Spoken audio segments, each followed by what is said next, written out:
खबर वही जो हकीकत के करीब हो, सूचना वही जो आपके लिए जरूरी हो। VSM प्राइम, निष्पक्ष, निर्भीक और सटीक पत्रकारिता का प्रतीक। आसे गांव से हमारे संवाददाता मुख्तार सागर की एक खास रिपोर्ट।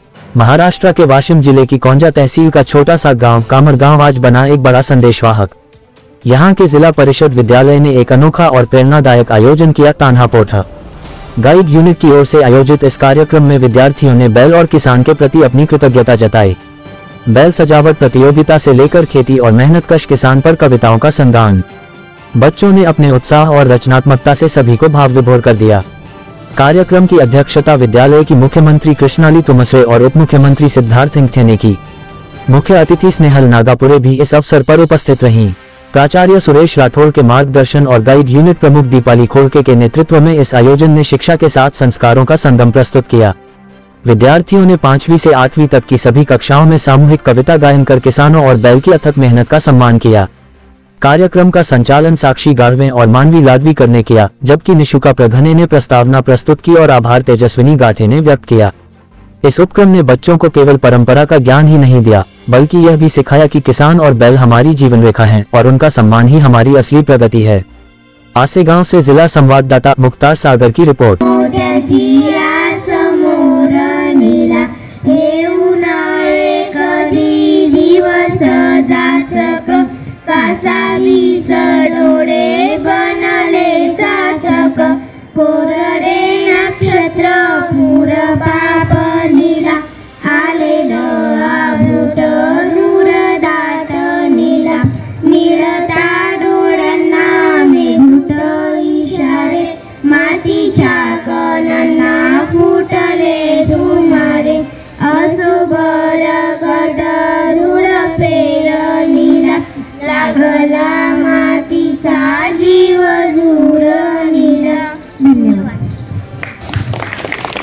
जिल्हा परिषद विद्यालय कामरगावची विद्यार्थिनी मी स्वतः लिहिलेली कविता तुम्हाला आज ऐकवणार आहे। माझ्या कवितेचे शीर्षक माझा कास्तकार बाप। माझा कास्तकार बाप, माझा कास्तकार बाप, घाम पेरतो शेतात, कष्ट सारे जीवा घेणे आले त्याच्या नशिबात। माझा कास्तकार बाप, घाम पेरतो शेतात, कष्ट सारे जीवा घेणे आले त्याच्या नशिबात।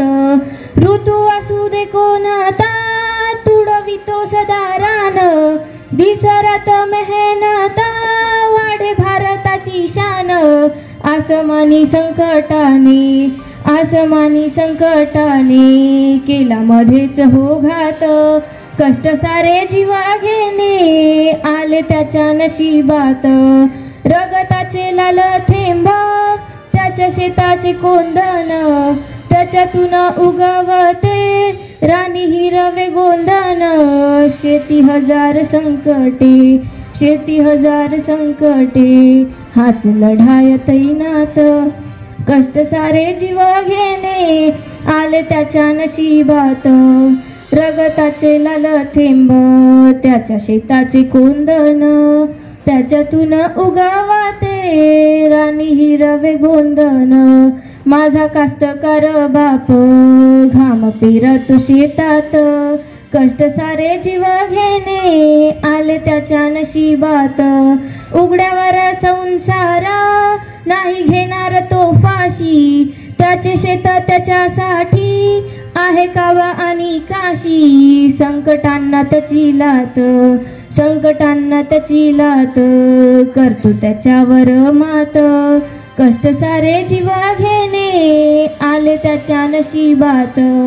माझा कास्तकार बाप, घाम पेरतो शेतात, कष्ट सारे जीव घेणे आले त्याच्या नशिबात, आले त्याच्या नशिबात, आले त्याच्या नशिबात। धन्यवाद। शेतकरीशिवाय बैल अपूर्ण आहे। शेतकऱ्यांच्या घामासोबत बैलाची ताकद मिळूनच पेरणी शक्य होते। म्हणूनच आज आम्ही बैल सजावट स्पर्धा, कविता गायन, शेतकरी पेरणी या विषयावर कार्यक्रम घेतला। या निमित्ताने आम्हाला मेहनतीचे महत्त्व, मातीतलं नातं आणि अपरंपार योगदान याची जाण झाली. खरंच बैल हा शेतकऱ्यांचा निष्ठांत मित्र आहे. आज आमच्या शाळेत बैल सजावट स्पर्धा, कविता गायन आणि शेतकरी व पेरणी या विषयावर कार्यक्रम झाला. शेतकऱ्याचा खरा सोबती म्हणजे बैल. तो शेतकऱ्याबरोबर घाम गाळतो, शेत तयार करतो आणि अन्नधान्य निर्माण करतो. या कार्यक्रमातून आम्हाला बैलाचं महत्त्व आणि त्याच्याविषयीची कृतज्ञता व्यक्त करण्याची संधी मिळाली. आम्ही सजावट, कविता आणि गाण्यांमधून बैल, शेतकरी व नांगरणीचं जीवन जवळून अनुभवू शकलो. खरं तर बैल हे आपल्या अन्नदात्याचे अर्धे श्रम आहे. आजच्या कार्यक्रमामुळे आम्हाला निसर्ग, माती आणि शेतकरीचं महत्त्व जाणवलं.